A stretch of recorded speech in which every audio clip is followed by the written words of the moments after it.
You are listening to Lovesick, the podcast, where we dive into health, wellness, and relationships and their impact on the world. Come be a part of the discussion and join our community by following us on YouTube, Instagram, and listening wherever you get your favorite podcasts. Enjoy the show. Hello there, and welcome back to Official Lovesick Podcast. I'm your host, Dorothea McGuire, and to the left side of me, Jada Ford. and my right side, Michael Fishman. welcome. And we have a phenomenal guest today talking to us in regards to being a caregiver for Alzheimer's. We have Miss Charnele Brown, as we know, an American actress, producer, writer, fashion designer, and singer. She's best known for her role Kimberly Reese on the NBC acclaimed show A Different World. And after that show ended, she was a guest star on other sitcoms, Living Single, Martin, Girlfriends. And lastly, she's also the owner of Tri-Wen Productions. Welcome, Charnele! Welcome. We thank you so much. I love your set. Your set is great. Oh, wow. Thank you. We love it too. Yeah. I wish you were on the sofa. I We just know. missed each other, but that's fine.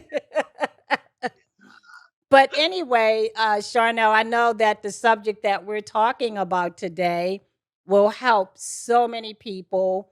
And we know that you've had a journey with dealing with Alzheimer's disease with your mom and being a caretaker. So if you don't mind, if you want to start out of how this began and whatever way that, you would like to start to let people know about this disease.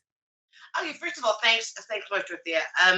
Actually, disease it's no joke. It's an incredible, intimidating disease. I started with my mom. I have to start from the beginning. After A Different World and all that good stuff, she started getting symptoms and stuff like that. And I realized at that time that my career had to take a back seat. My mom was the priority. And so a lot of people think I'm going to clear it up now, guys. It's not like I was booted out of Hollywood or all of these crap, but I chose to take a step back because, my mom was very important to me, very important to me. I think this fell. Let's settle for a minute. And so I took a break and I had my mommy. And when I was talking to Dorothea, I have to stress about caretakers. Number one, you have to take care of yourself first. What I realized that when I was taking care of my mom, my focus was on her, and as you guys, as you know, as an actor, we're so ego driven. And so we have the blinders on. And so that was my thing with my mom. It was like the blinders. It was like make sure she was comfortable, making sure that, she knew who I was, all of this stuff. And I used to get up like 5:30 in the morning, like clockwork, like over and over again, and she lasted for a little bit. But what I realized that when she did pass away, she passed away 2 years ago, that I looked in the mirror, after she passed, and I don't know why I didn't look in the mirror all those other years, but I looked in the mirror and said, "Oh my God, who is this woman?" I didn't know her. I had gained weight. It was just awful. And I realized that, my God, and I use this analogy all the time. It's like the elephant, and you have a chained elephant to a pole. And, if that elephant stays long enough and then you decide to take the chain away, the elephant stays because that's all the elephant knows. And so right now I'm in the process of really getting back me because I lost me all those years. I don't regret it. But I'm telling people, just take care of yourself first. But it was my love for my mommy that I had to do what I had to do, and it was not a question about it. But I just stressed caretakers, take care of yourself first. They're not going anywhere. See, I'm thinking my mom, she's gonna go. She's gonna. Right. So I panicked. And I was like, I gotta make sure that everything's right every day. to the point where I got lost. And you can't take care of people if you're lost. You That's right. really have to make sure that you're okay, even if it's a walk in the park. Just to get away from the environment for a minute. If you have a friend or someone, will just sit with them for an hour a That's day, true. just to get out of that environment. I didn't do that. I didn't have that. I don't want anyone to take care of my mom but me. Well, It's selfish, no, you but Not you selfish. think you're trying to be the best y- caregiver, the Right. best child, the best loving person in yeah, someone's life, yeah, and you forget sometimes you got to be loving you at the same time, and that also that other people can exactly. help, right? And so I can't stress that enough. So I know I wanted to ask you about symptoms because I know Mhm. a lot of people would like to know what type of symptoms that your mom was having. Actually, just not remembering. I used to watch her, and because with Alzheimer's, your motor skills start going, so you don't remember things. Mm. And so the first thing was just memorization, and then I realized I said, she's going to lose her memory, so I have to make her familiar to me. You know, so instead of my name, I used to tell her, "Listen, you probably won't remember me, but you remember this kind woman that loves you," and she would just laugh. She would Oh, just laugh. And the yeah. thing is, and each time I would see her, she would light up. So I knew she knew me, Mm. but she did not know my name, but she knew I was very familiar with her.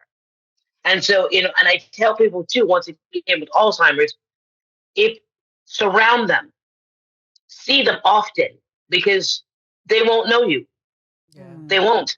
Yeah. I mean, it's just that brain. I don't know what it is. I can't explain it. But she just could not remember, and she got really frustrated. Mm. To the point where, and so I had to calm her down. It's okay. You're safe. Right. I got you. I got you, mom. Because I called her Duchess. I got you, Duchess. Don't Yeah. worry. I'm not going to leave you. I'm here. Yeah. So every morning it was routine. People realize make a routine. Don't change it because it becomes habit like a child. Okay. It's a habit. I used to get up at 5:30 in the morning, got her up at 6, got her up to wash her up. And so it was a routine. So she got used to the routine. She doesn't know why, but she got used to it because I drilled it. Mm. I drilled it. And so that made me less frustrated because I knew she expected these certain things to happen in the morning. And so that gave her a sense of being in charge. The mommy's all, in charge. So Yeah. we give her that. But that's the memory was the first, and after the memory, it was a process of shutting down where she didn't remember, where to go to the bathroom or how to go, Oh. or her food intake. She did not the swallowing, the motor skill. She didn't know how to swallow anymore, and so I had to feed her like applesauce, so it can at least go down and get nutrients. So it's a really daunting process. It's a daunting process, and the main thing is with caretakers, it's transference of emotion. What about me? I'm this, and that's fine. But still, the main focus is your mother, your father, or anything, and you have to keep that focus going. Once again, take those breaks. I didn't take the breaks. So take the breaks, come back, and do it again. And when I knew that she couldn't swallow, God pretty much told me that she didn't want to be. Yeah. Yeah. I knew then that I didn't have her long after she stopped eating, Oh. and she went peacefully. Yeah. Yeah. So, how did that affect you, Charnel, mentally? Because I know that had to take a toll on you with everything else in your life that you were doing at the time. Mhm. With that, with family, and I think you guys can all relate. You just do. Yeah. Yeah. There was no time to ponder, or to to process. Yeah. I didn't, you don't have that luxury, and so that's why you have to be prepped, But when she passed away, oddly enough, and she kind of like gave passed on her blessings to me. I felt it. I really felt it that she was like, okay, now you're free. and you can Oh, do what your purpose is. right. Yeah. Because she used to always say, I'm disrupting you. I'm like, you're not disrupting me. I was like, you're the best things that ever happened to me. Right. And so all that other stuff didn't matter to me. It didn't. And it gave me a different perspective on the business as well. That it's not that deep. It's the art. And we get so, messed up in, all the personal stuff and all these cooks and stuff like that. But we forgot about the art of it. And so I knew that once my mom did go to heaven, I can go back and get back to my art. Right. Yeah.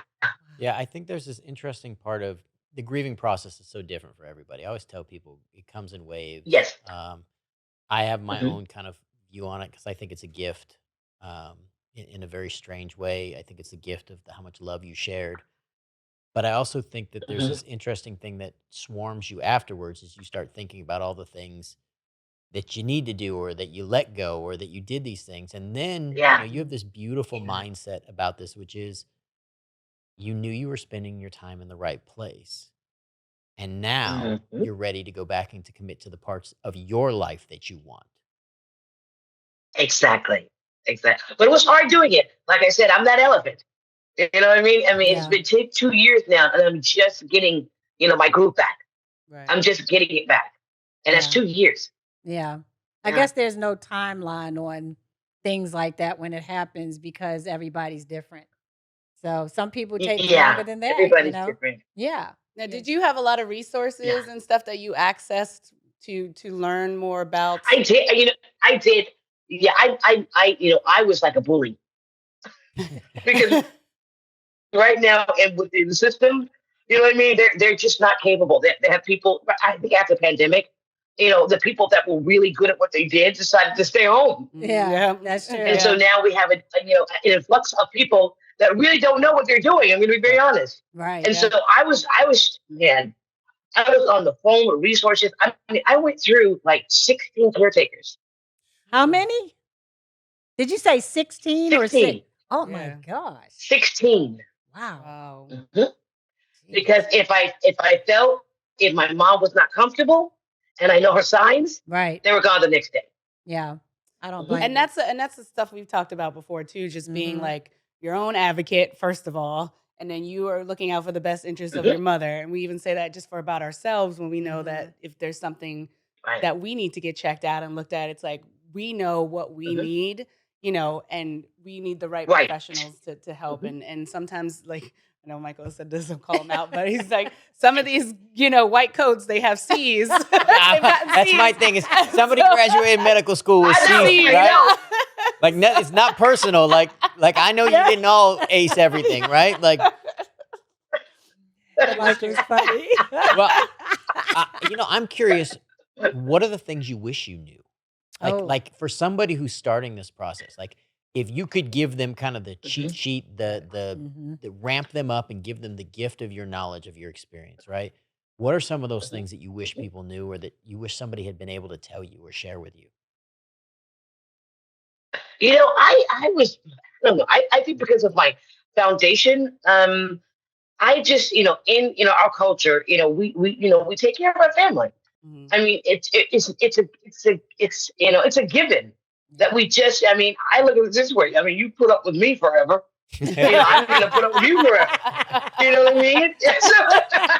And so I think if that's, I think it's a sacrifice. I mean, and I think it starts from home because my mom and dad were great nurturers, incredible people. And so, with that, you just do. You just do. Now, in other instances, I have to say, if your parents are not that great, and you've gone through some stuff, but you still have to bite that Yep. bullet Right. because it says it's gonna bite off top. Honor your mother and father, Right. regardless. Take care of them, and you'll have a long life. So, any way you look at it, they birthed you. Yeah. And usually the saying is chickens always come home to roost, and it's always the person that the parents abused or the mother or father. That's the one that has to take care of them. Yeah. So I really believe that God is giving is like a full circle, Mhm. and that all the forgivenesses are there, Right. your understanding and all of that good stuff. And with my mom, I enjoyed her because growing up, she was my mom, and so it was like okay. you're my mom. So I can't, it's a, but this time, I'd have to tell caretakers it's reversed, where I become the parent and she's the child. Right.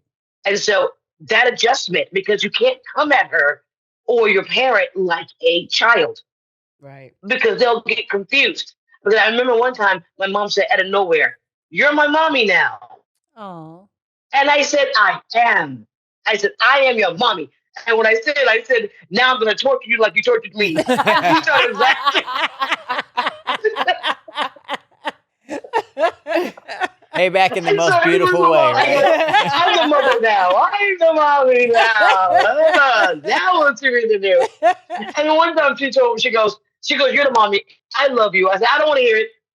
I don't want to hear it." I said, "You're trying to manipulate me. I don't want to hear it." So You're grounded. Just with her. So I said, yeah, just to have fun. And I allowed her to be the kid that, because we go back to childhood, and so I allowed that. So with me, I tell you, I can't say what I could have done. I think the only thing was just taking care of myself. Right. Mhm.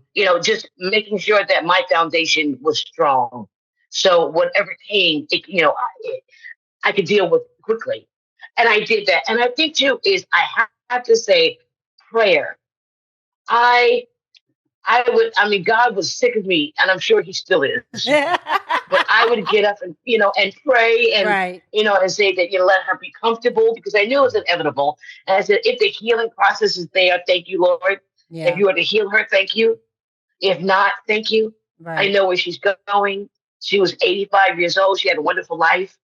And that's how I processed it, and not going off the deep end. Yeah. It's really God, to be honest. I thought it's just, and if you don't believe in God, some higher being, just to help you, right. to help you, to let you know that you're not alone. Yeah. Absolutely. And what I was thinking, because we talked about the end life part, can you tell us about what type of mom she was and what you guys used to do prior to all this happening? Oh my God. My mom was my mom was a minister. I had 13 aunts and uncles, and 11 of them are ministers. Oh, wow. Okay. Yeah. So I'm a PK. Hard to believe. I'm a PK kid. Okay. And my mom, actually, being in with that role, it was very intimidating for people. So no one really wanted to come over, because they were like, "My God, they're going to be judged." That whole thing. But my mom was so much fun. She had a sense of humor. We laughed. I mean, she used to, look at me and go, "My God, what did God create?" Because I was a handful with my sister. My sister was very conservative. I was the wild child. Right. And so they had their hands full. Yeah. And not bad stuff. I was just curious. And so my mom and my dad nurtured it. I have to tell the story so why I've been with my mom and my dad are so great. Okay. Like I said, in second grade, I mean, I knew that I wanted to be in the industry. And so I found out because we used to go to the pond every Friday. I don't know why, to see ducks in second grade. And I was watching Lassie. I don't know if you remember Lassie. It's an old show with a dog, a collie dog. And I'm showing my age. And I used to watch Lassie. And, at the end, usually Lassie comes back. This time Lassie didn't come back because they had a two-parter. I didn't know anything about part two. I'm crying. I'm like, "Lassie's dead. She's dead." And I'm crying. And I realized, so you can understand this. I realized, I can make myself cry if I think about something bad. Wow. I said, You know what I mean? So I didn't know that was Stanislavski method back then. Didn't know what that was. I just knew that I can manipulate people by my my actions. I was like, "Oh shoot!" And so what I did, I went back on Friday on the pond, and I'm thinking about Lassie, and I'm starting crying and crying and crying. And Miss White, my teacher's like, "What's the matter?" I didn't think it through, because Michael, we don't know. Right. You have to think it through. You have to through line. What is your objective? I said, "My brother." He said, "What happened to your brother?" I said, "He died in the pond." Mind you, I have no brothers. I have no sister. You had the gift already. I had the gift Yes, already. you had And the so, of acting course, gift I had, already. I got the spanking of my life.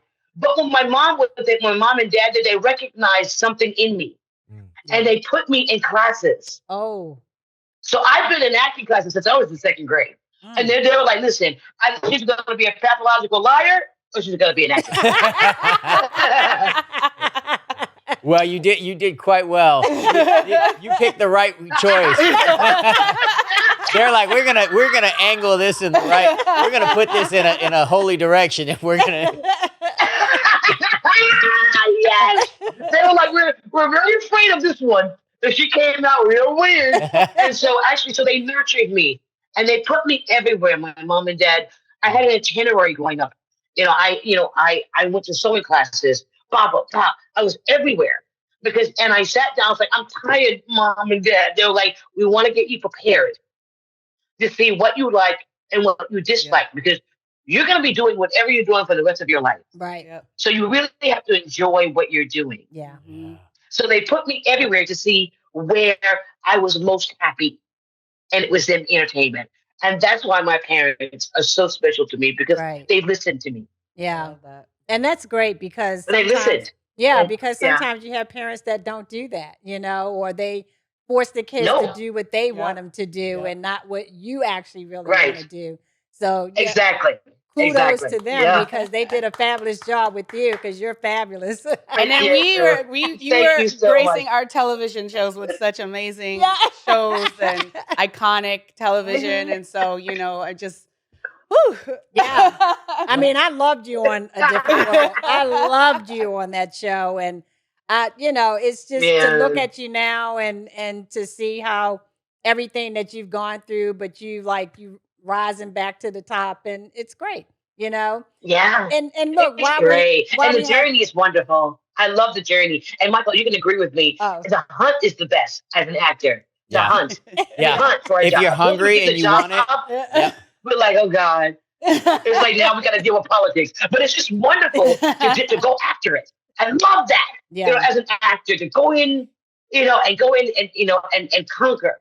And after A Different World, once I got it, I was like, this is it. It turned into politics. The politics show up. 90% business and 10% show. We only had 10% of the time to have fun. Yeah. The other 90% is politicking. It's all politics. Yeah. Well, I always joke because I always say I'm the one performer who hates applause, because it means that we're done, right? Like, I don't want to be done. I want to keep working. I want to, I like the show part of you want to keep going. I'm like, I don't want to be done. I want to keep, what are we doing next? What's the next thing? I love it. And you know something too, Michael, what I loved about your character too, it's very seldom that you have a young child star as the sounding board. I was a sounding board for A Different World, because without Jasmine needed a sounding board. That's right. You need that straight man.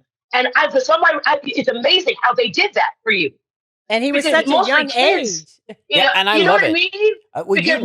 Because without you being there, they could not sound off. Right. And their jokes could not land without you being there at that board.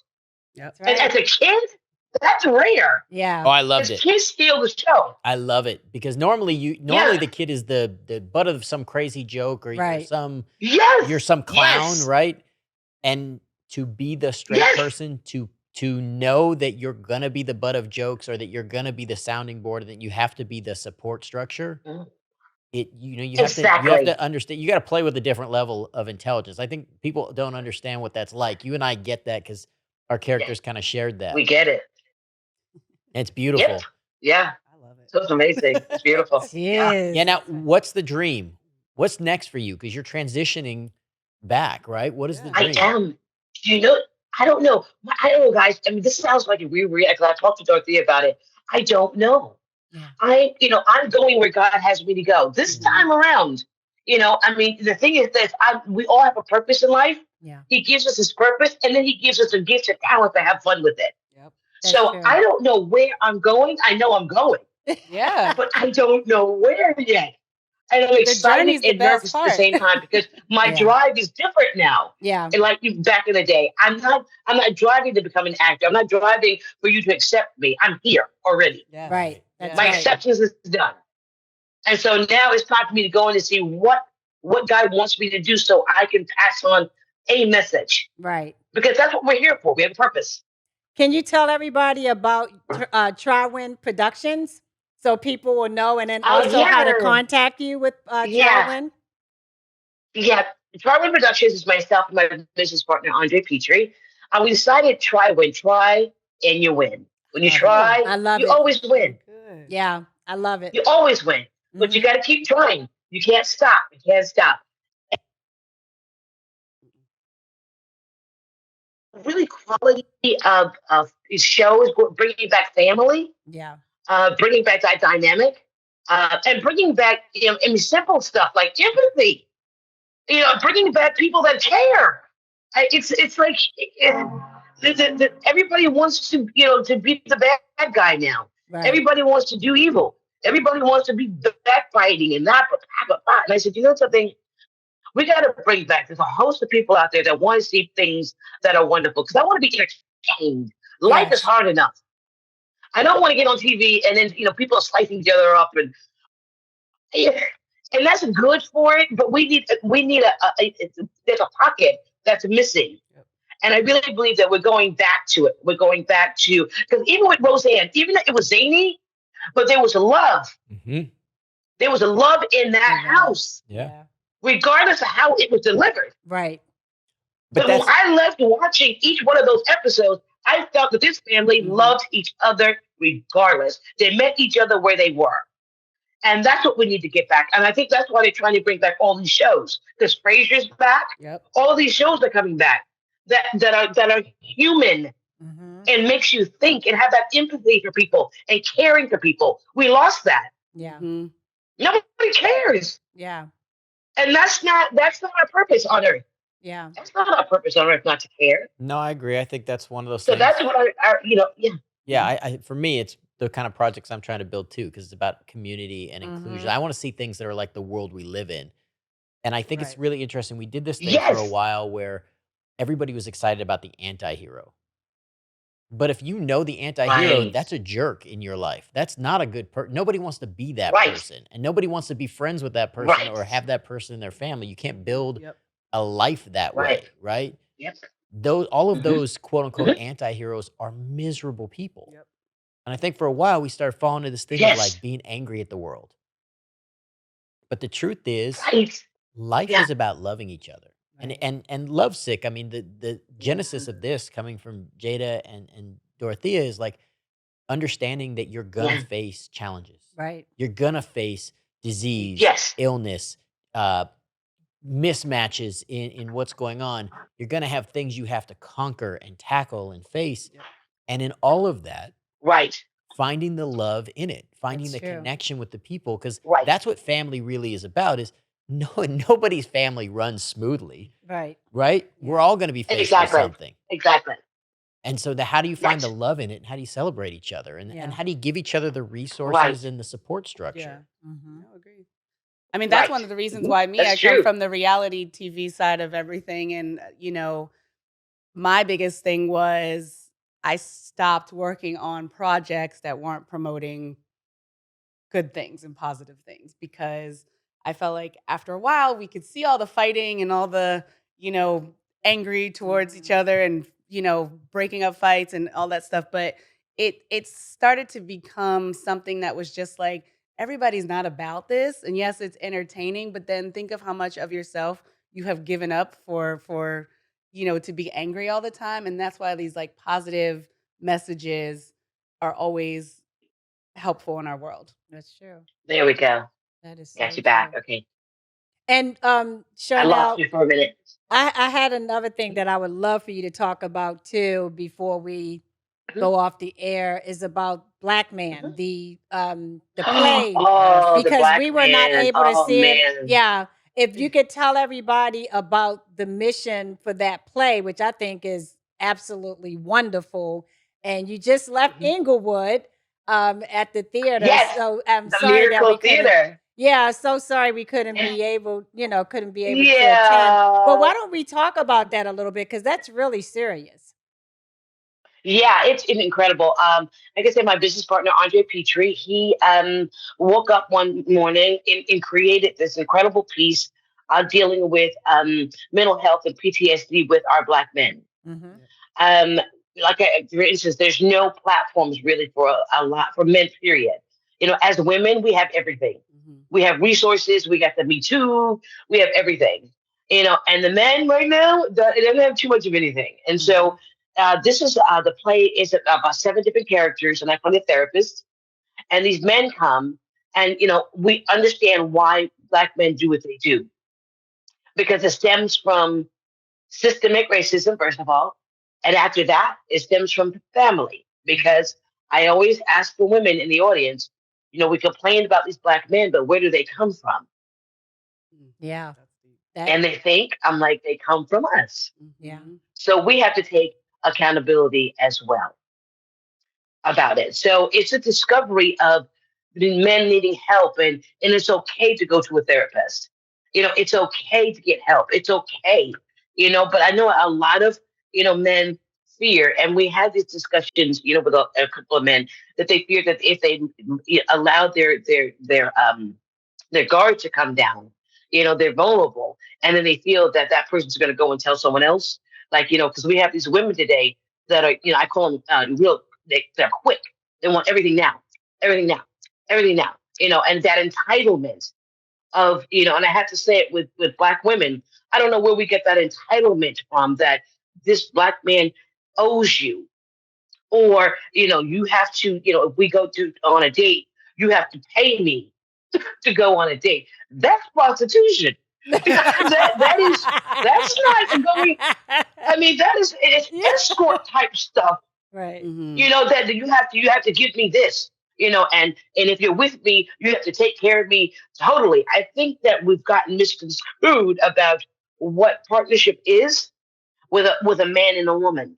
Mm-hmm. And it's really it's just off. It's off. The scales are off. Where that entitlement is crazy. So now we're going at each other's throats for no reason. None. Yeah. And so we have to have dialogue and realize that we all need each other and lift each other up, because you don't know where they came from. That has been my lesson for this play. That don't ever judge a book by its cover. You don't know from whence they came. You don't know the environment they were in order for them to be who they are. That's true. And so the bottom line is, what I got out of it is love. Yeah. Check up on each other. Do that wellness check. Right. Hey, are you okay? How you doing? We need that in all aspects of our lives. And with our Black women and Black men, we got to get back on track. And this project that Andre really had it on his heart to do it, because once again, they're not heard by Black women. Right. They're not heard, and it's misconstrued. So hopefully, our whole objective with the play is to at least touch one person. And that's all you need or to make do. you think. Yeah. And That's all you need. That's all you need. And here's what I want to say as well. I'm so glad that you and Andre had a chance to collaborate to help educate about what, guys are going through. What is Yes. what would you like to tell people before we close everything out, and then let people know how they can contact you? Okay. Bottom line, first of all, thank you very much for having me. This was really wonderful. Thank you. The bottom line Thank is, you, and I love what yes. you guys all said, love. Let's get back to love. Right. Let's get back to respecting one another. Let's get back to respecting people where they are and not trying to change them. They're who they are because of their upraising. You know what I mean? So Yes. just love people. Love, don't judge. We have a lot of judging out there on this internet. Yeah. Everybody's judging everybody. Everybody's becoming, these incredible specialists about relationships and all this stuff. Guys, the internet, take it for what it's worth. It's not all true. You're right. It's not all true. Right. It's not. Actually, 95% is not true. Yeah, right. I Agreed. think it's hard. I I mean, agree. I think the play is brilliant from the standpoint, Yes. especially is men don't express themselves. But They I don't. have been blessed to be surrounded by amazing Black men who have That's amazing wonderful. character, and including my business partner. And one of the things that has been impressed upon me is the expectation for them, I think, is so much higher and harder than a lot of other groups in our society. I agree. There is no allowance for them to be soft, and yet at the same time, they're expected to somehow be nurturing and kind, and yet show no weakness. Yeah. They're not allowed to. They're not allowed to be too strong because other people get afraid. Right. They're not allowed to voice their opinion all the time because their opinion is somewhat wanted, but at the same time muted. And it makes other people uncomfortable because it is not what has been the dominant culture.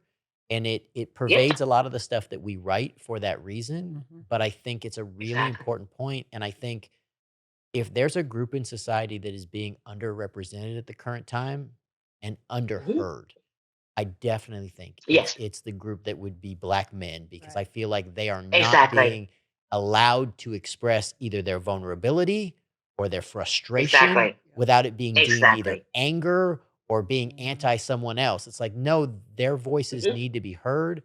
And it's a really, it's a big topic for us. And I think it comes back to what you said, is it's about love. Do we love them enough to hear their pain?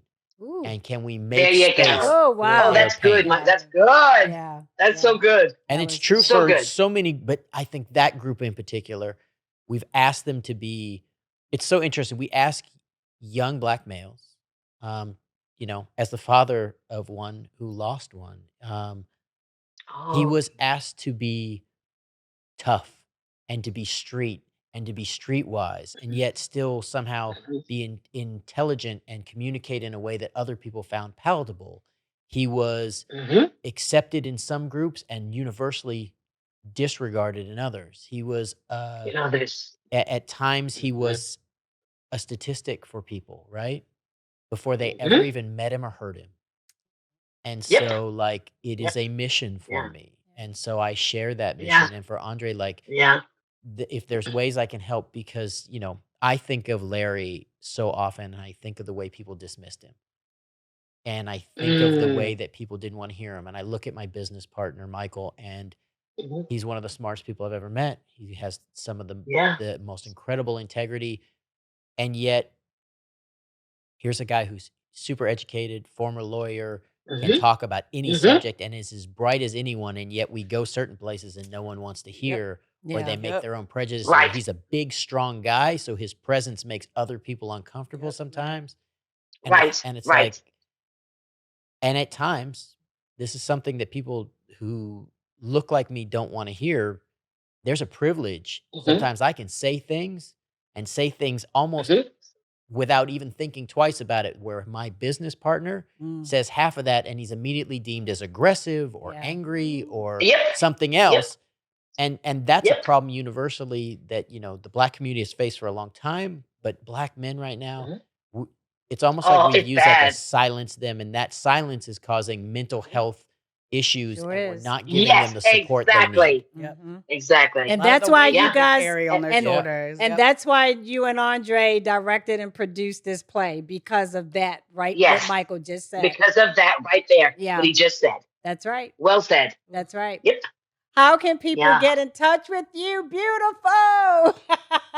You know, I mean, because Dorothea, because, you know, we work together. She knows I'm computer illiterate. So she's real patient with me.